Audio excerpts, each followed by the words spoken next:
네, 안녕하십니까. 형사용법 이제 관할 부분 거의 관할의 마지막인데 관련 사건의 관할이에요. 관련 사건의 관할. 이건 되게 재밌는 부분인데 이 관련 사건의 관할은 우리가 지난 시간까지 이제 토지 관할, 사물 관할, 시민 관할 이런 걸 공부했어요. 근데 관련 사건 관할은 이 개념을 먼저 알아야 돼요. 수개의 사건입니다. 여러분 수개의 사건. 여러분 이 수개의 사건을 네모로 붙이시고 수개의 사건은 형법적으로 말하면 수개의 사건은 경합범이에요. 경합범. 근데 서로 관련돼 있어요. 여러 개의 사건이 서로 관련돼 있습니다. 관련돼 있으면 여러분 이걸 써야 돼. 이 관련된 사건은 함께 관련 사건이니까 함께 재판하는 것이 바람직하다는 거예요. 잘 안 써지네. 함께 재판하는 것이 바람직하다. 그러니까 수개의 사건은요. 여러분 수개의 사건은 함께 재판하는 것이 바람직하다는 거예요. 여러 개의 사건은 따로따로 재판하지 않고 같이 재판하는 것이 바람직하다는 거죠. 써볼게. 이게 낫겠나? 네. 함께 재판하는 것이 바람직하다. 여러 개의 사건은 따로따로 재판. 왜냐면 여러 개의 사건은 관련되어 있으니까 서로 몰아서 재판하면 좋겠죠. 그렇지 않나? 비슷한 거는 모아서 재판하는 게 재판에 충돌을 안 내면서 관련 사건은 함께 재판하는 것이 바람직하다. 느낌을 가져보세요. 함께 재판하는 거죠. 그래서 여러분, 요 고유 관할이 원래 그래서 이 고유 관할을 수정하는 거예요. 그러니까 고유 관할이 법정 관할인데 법정 관할을 약간 수정한다고요. 법정 관할을 약간 수정하는 거예요. 고유 관할이 법정 관할인데 이 법정 관할을 약간 수정해가지고 함께 재판하는 거예요. 그러니까 원래 따로 재판이 원칙인데 수정한다는 거죠. 고유 관할의 수정이다까지 기억하시면 되고 그러면 관련 사건이 뭐냐? 말했잖아요. 관련 사건은 대표적인 게 이리 집하면 수죄. 요게 이제 각주가 나오겠지만 경합범. 그다음에 수인이 공동으로 범한 죄, 공범. 그다음에 수인이 동시에 동일한 장소에서 범한 죄, 동시범. 이해됩니까? 그다음에 범죄 은닉죄, 증거 인멸죄. 뭔가 본범을 감싸주는 거죠. 범죄 은닉한다든가 증거 인멸한다. 위증죄, 허위 감정 통역죄, 작물죄. 여러분 여기다 밑줄 치고 요게 바로 뭐냐면 요게 본범 비호. 본범을 비호한다는 것은 감싸준다. 본범 비호. 본범을 감싸주는 죄와 본범의 죄. 이거는 관련이 되어 있다는 거죠. 그래서 1인범은 수죄 나죠? 수적 경합범을 의미한다. 까지 보면 돼요. 그런데 여러분, 그러니까 1인범 수죄죠. 상산적 경합은 하나의 행위로 수개의 범죄, 하나의 행위로 수개의 범죄지만 처벌은 가장 중한 죄로 한 번만 하기 때문에 이 상산적 경합은 재판을 두 번 하지 않습니다. 행위 여러 개에서 여러 개 범죄에 해당하지만 가장 중한 죄로, 가장 중한 죄로 처벌하는 써볼까? 그러면 처벌상 1죄, 수죄가 아니라 처벌상 1죄이기 때문에 1죄니까 상산적 관련 사건이 아닙니다. 상산적 경합은 경합범만 하는 사건이에요. 그 다음에 수인이 공동으로 범한 죄, 당연히 공범입니다. 맞죠? 공범인데 여러분 제가 말했죠? 똑같은 거야. 우리가 일반적으로 공범이라고 말할 때는 형법상의 모든 공범을 말하는 거죠. 우리가 그냥 아무 의미 없이 공범이라고 말할 때는 형법상의 모든 공범을 말하는 것이 않습니까? 그렇지 않습니까? 그죠? 모든 공범이한. 그런데 형법상 모든 공범인데 기억나죠? 시효정지. 여러분 시효정지만 뭐죠? 이거는 함께 판례가 동일한 구성 요건을 실현한 경우를 의미한다. 이렇게 보기 때문에 이 시효정지에서만 필요적 공범이 제외되는 거지만 여기 이 관련 사건에서는 모든 임의적 공범이든 필요적 공범이든 다 들어간다는 거예요. 시효정지. 그냥 우리가 그냥 일반적 공범이라고 할 때는 형법상 모든 공범이고 시효정지에서만 잊지 마세요. 시효정지에서만 대항범이 제외된다. 이 느낌을 하나 가져보시면 돼요. 이거는 여기는 당연히 대항범도 포함됩니다. 대항범도. 이거는 시효정지가 아니니까 대항범도 포함된다까지 기억하시면 되겠죠. 근데 이거 범죄 관측이지 단지 피고인들이 일가친척이라는 사실을 여기 해당한다고 할 수 없죠. 일가친척. 아빠는 횡령, 엄마는 간통, 간통 없어졌지만 딸은 뭐 성매매 위반, 아들은 학폭. 콩가루 집안이죠. 그렇더라도 이거는 관련 사건 아니야. 우린 가족이니까 같이 재판 아니요. 이것들은 같이 재판 받을 수 있는 가족들이 아니야. 관련 사건은 사건 관련성이 있어야 되죠. 공범이어야 되지. 일가 친척이라는 이유만으로는 안 된다까지 알아두시면 되겠죠. 하시고요. 됐고. 요 잊지 마시고요. 그러니까 같은 법안이 가급적이면 같은 법에 동시판하는 게 동시판한다. 관련 사건. 그래서 관련 사건이 뭔지까지 살펴보았습니다. 됐죠? 판례 읽어보시면 되고. 그다음 하나만 더. 그럼 수인이 동시에 동일한 범죄. 이게 동시범이죠. 형법에서 공부한 동시범을 말하는 거고요. 동시범. 당연히 상해 동시범은 동시범이니까 포함되는 건 당연한 거고요. 중요한 거. 이 판명된, 여러분, 인과관계는 나중에, 인과관계는 입증책의 문제이기 때문에 인과관계를 따지지 않습니다. 인과관계는 불만한 거야. 나중에 증거법에서 동시범의 인과관계를 검토할 텐데 그건 나중에 문제고, 동시범이긴 하면 무조건 다 같이 재판한다까지 기억하시면 됩니다. 그 다음에 범인은닉죄, 증거인멸죄, 위증죄, 허위통역죄, 작물죄, 이러면 본범. 이거는 뭐죠? 본범 비호죠. 본범 비호니까, 여러분 하나만 외우면 돼. 이거는 본범을 감싸주는 거니까 같이 재판받는 거. 특히 제일 많이 하는 게 절도와 작물. 절도와 작물은 같이 재판받는 게 좋아요. 서로 이제 관련성이 있으니까. 이게 가장 대표적인 거죠. 이 정도 아시면 되는데. 여러분, 무고죄는 어때요? 무고죄는 본범을 감싸주는 게 아니죠? 본범을 이제 오히려 무고 집어넣은 거잖아. 그래서 무고죄와 본범은 해당하지 않습니다. 본범을 감싸줘야 돼요. 그래서 여기 뭐 명예훼손과 본범도 아니고. 그러니까 본범을 감싸주는 거. 증거인멸 이런 것만 되는 거지. 본범을 이렇게 까는 거. 증언 거부나 본범 또는 무고 이런 거 들어가지 않는다까지 알아두면 더 좋겠죠. 특히 여러분, 요 무고죄와 본범 안 된다. 요 정도만 아시면 돼요. 그 다음에 이제 관련 사건의 병합관할인데 용어만 정확하게 정리하시면 여기 됐죠? 여러분이 병합관할의 의미는 뭐예요? 병합관할은 이 병합관할이 뭐죠? 병합이 합치되는 거죠. 이게 함께 재판이에요. 함께 재판. 병합관할이 함께 재판이라고. 그러니까 병합해서 관할한다는 말이 함께 재판하는 뜻입니다. 그래서 관련 사건은 함께 재판하는 것이 바람직하다는 거예요. 그럼 여러분 잘 봐.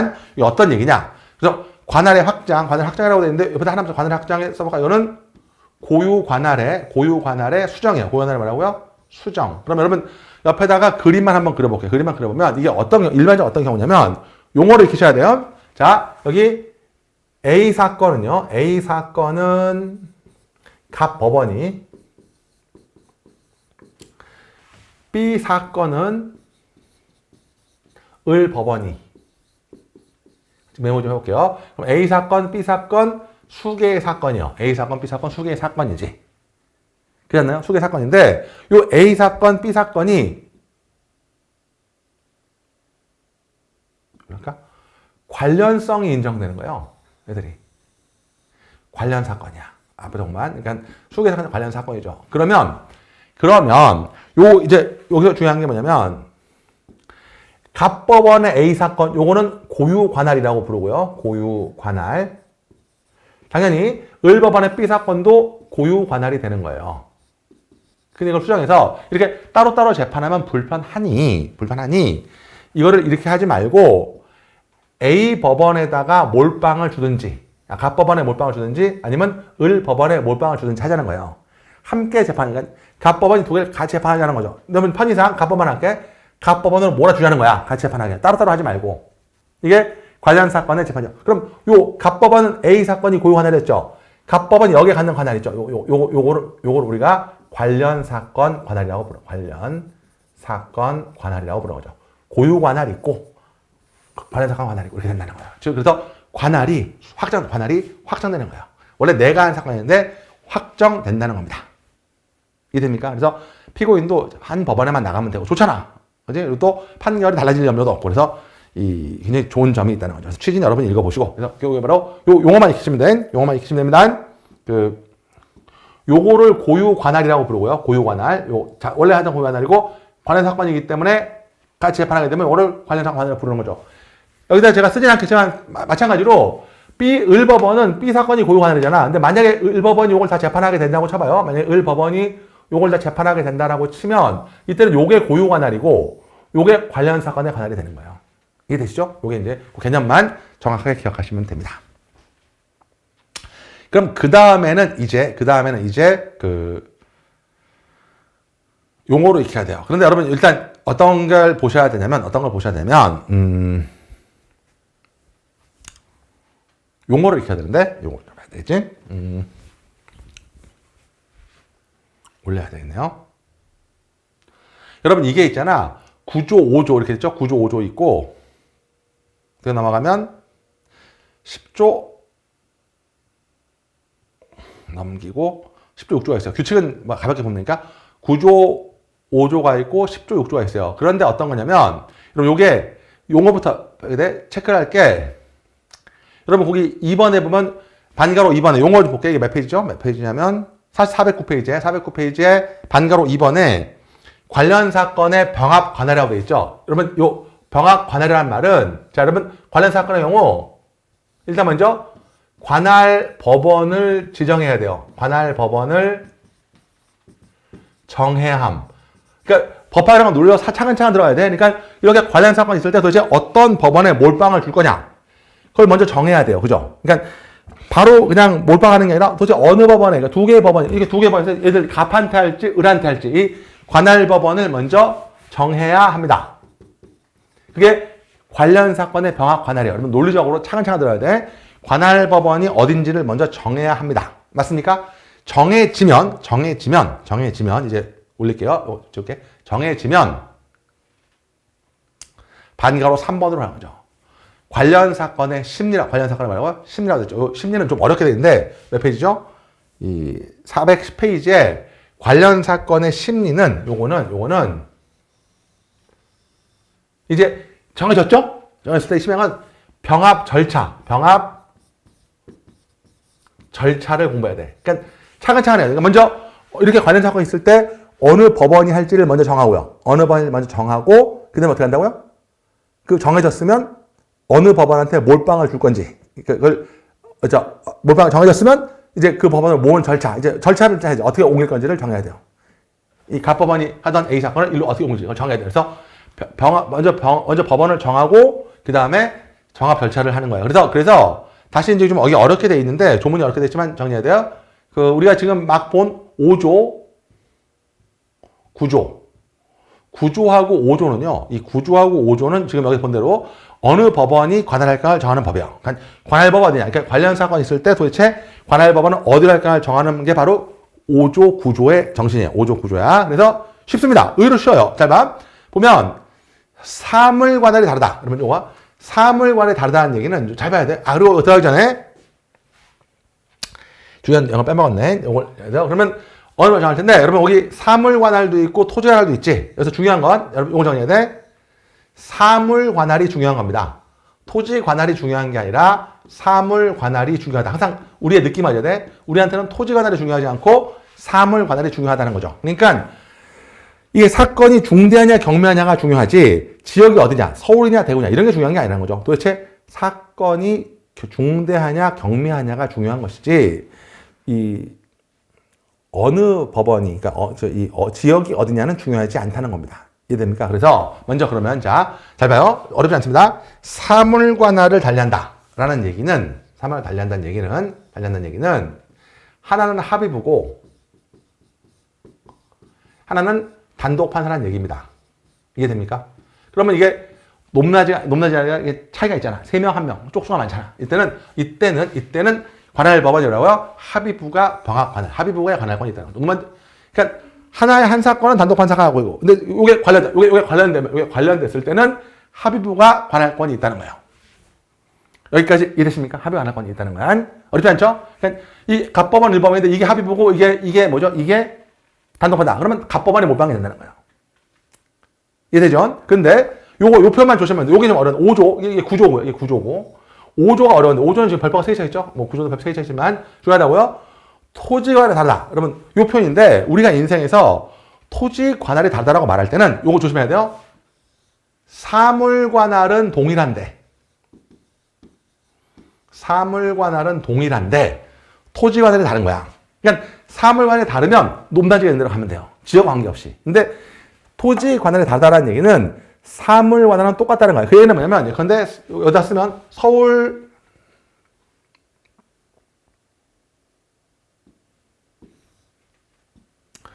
그 얘기는 뭐냐면 서울 단독, 대구 단독 이런 식으로 사물 관할 자체는 똑같아야 돼요. 근데 소재할만 다른 거야. 서울하고 대구. 이해되지? 이게 만약에 대구 합이면요. 대구 합이면 그렇다고 서울이 최고입니까? 그런 건 아니에요. 그러면 이때는 무조건 합의부가 하는 거야. 재판을. 이해되죠? 그러니까 요 표현을 기억해야 돼. 앞으로 어려운 인생에서 사물 관할이 토지 관할이 똑같다는 얘기는 그 앞에 말을 쓰지 않더라도 당연히 생각된 말이 있어요. 사물 관할은 동일한데 토지 관할이 다른 거야. 이때는 높낮이는 없고 지역만 다른 거죠. 그러니까 사물 관할을 토지 관할 달리한다는 얘기는 뭐는 똑같다고요? 사물 관할은 똑같은데 토지 관할이 다른 거예요. 이때는 한 개의 사과 관련될 때는 이때는 한 관할권이 있는 법원은 잠깐 관할할 수 있다. 이 얘기는 높낮이가 없으니까 이렇게도 할 수 있고 이렇게도 할 수 있고 높낮이가 없으니까 서로 더 할 수 전부 여러분 전부 관할권이 인정된다는 거예요. 다시 한번 사물관에 다르면 높낮이가 있으니까 합의부가 관할하면 돼요. 세 명이 하면 돼. 그러니까 합의부가 둘 다 하면 돼. 이게 병합 관할이야. 그런데 조문에서 토지 관할이 다르다라고 말할 때는 토지 관할이 다른 건 뭐가 전제가 되어 있다고요? 사물 관할은 똑같다는 게 전제가 되어 있다는 거예요.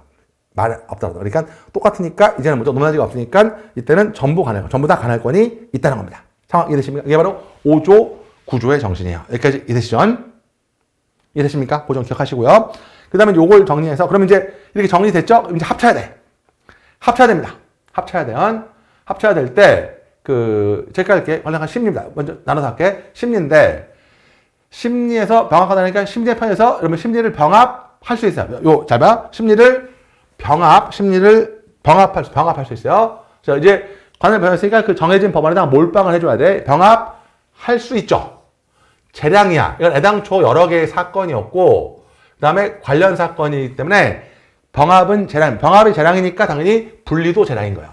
그러니까 병합이 재량이니까 분리도 재량인 거예요. 그러니까 관련 사건은 같이 심사하는 게 바람직하다는 거지 꼭 같이 심사해야 된다는 건 아니라는 겁니다. 이해되십니까? 그래서 병합이 재량이니까 분리도 재량이라는 것이죠. 되세요? 그리고 여러분들 요것도 좀 제가 요거는 그냥 전제 요건인데 심급은 동일해야 돼. 그러니까 여러분 1심하고 2심 합쳐서 같은 심급이 합치는 거지. 1심이 합치는 거지. 2심, 3심 합쳐서. 그 얘기는 뭐냐면 아까 제가 잠깐 써드렸는데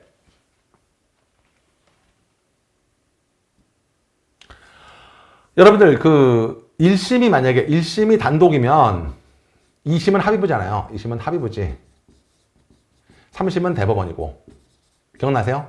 1심이 합의부면 2심은 고등법원이고 3심은 대법원. 그럼 이렇게 합치는 거지 단독이랑 고등이 합쳐질 수는 없어요. 이건 불가하다는 거. 이렇게는 안 돼요. 신급이 다른데 어떻게? 완전 클래스가 다르니까. 그래서 심급이 같은 걸 전제로 하는 거지 신급이 다를 때는 합칠 수가 없다까지 기억하시면 되고요. 그래서 고등과 단독은 요거 병합심리가 불가능하다. 이걸 좀 보시면 되겠습니다.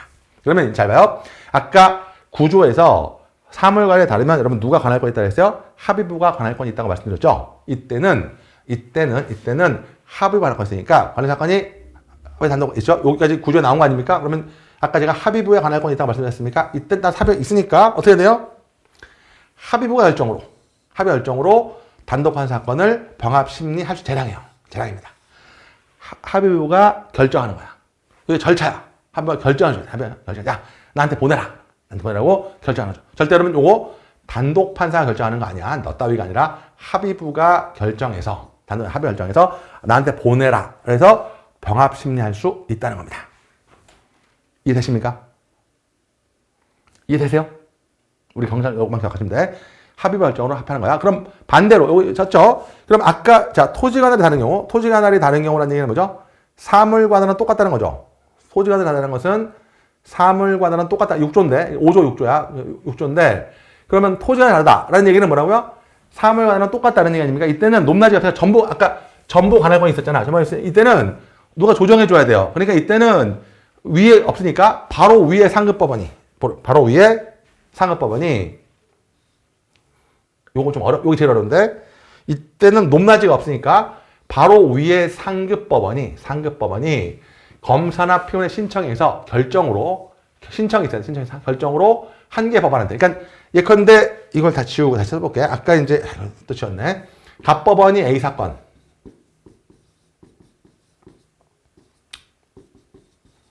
을 법원이 B 사건. 이렇게 됐잖아요. 갑법원이 A 사건, 을 B 사건. 이때 요게 이제 고유관할. 이게 뭐예요? 고유관할. 근데 요게 두 개가 만약에 요게 관련 사건이면 서로 관련된 이렇게 재판할 수도 있고 이렇게 재판할 수도 있고 이렇게 되는 거잖아요. 이게 토지 관할만 다르면 사물관할 한쪽으로 몰빵하는 거고 이해되죠? 이렇게 되는 거잖아요. 이렇게 되니까 서로 하겠다고 했으니까 갑법원이나 을법원에 여러분 상급법원이 무슨 법원이? 상급법원이 정해줘야 돼요. 야 네가 해라. 갑이 해라.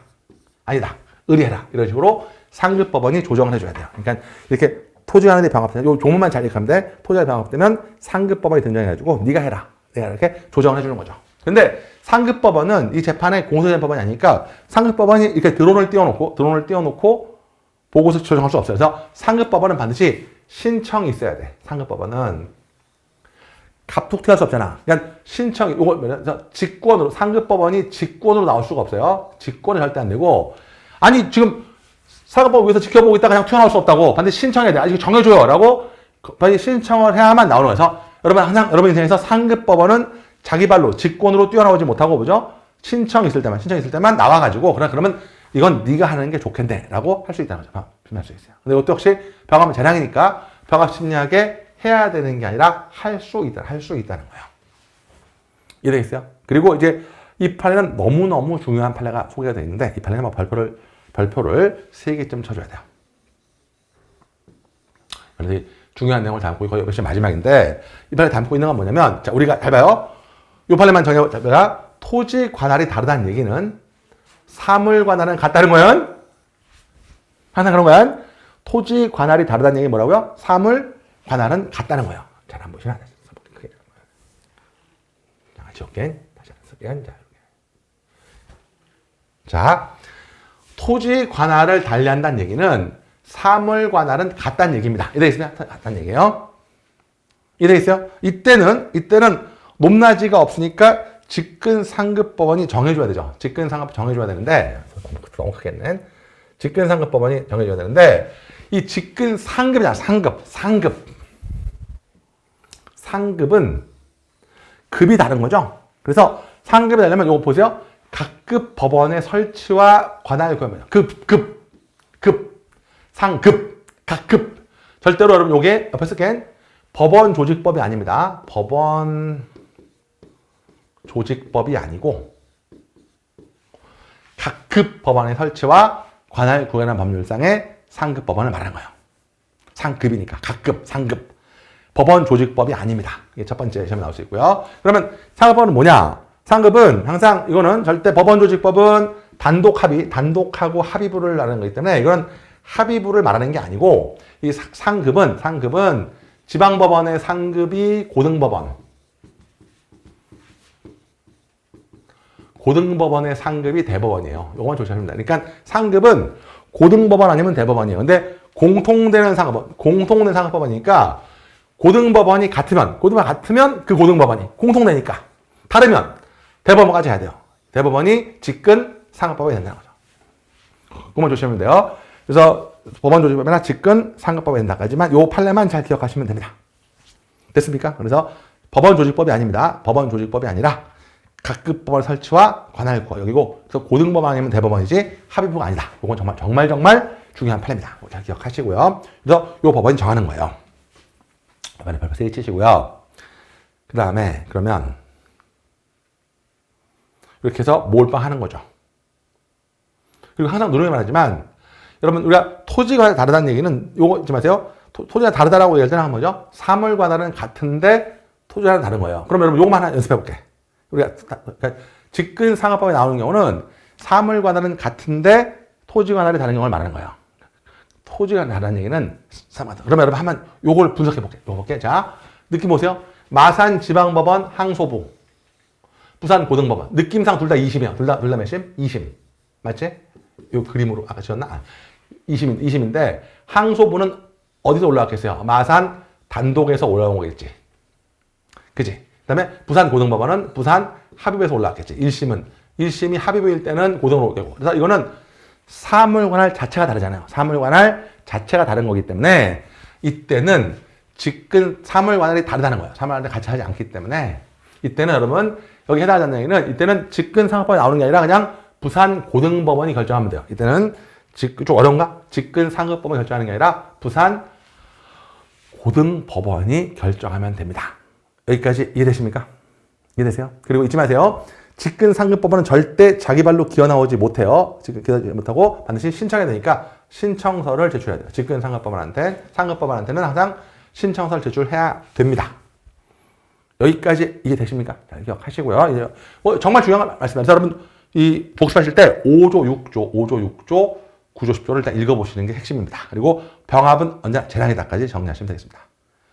요거 부분을 다음 시간에 다시 한번 약간 더 살펴보시고요. 약간 더 복습 먼저 하시고요. 봉합하시고 일단 제가 찍어드린 거 보시고요. 다음 시간에 요 병합 심리를 마지막으로 살펴보시고 이제 재척 깊이로 넘어가겠습니다. 여러분 정말 고생 많으셨습니다. 다음 시간에 뵙겠습니다.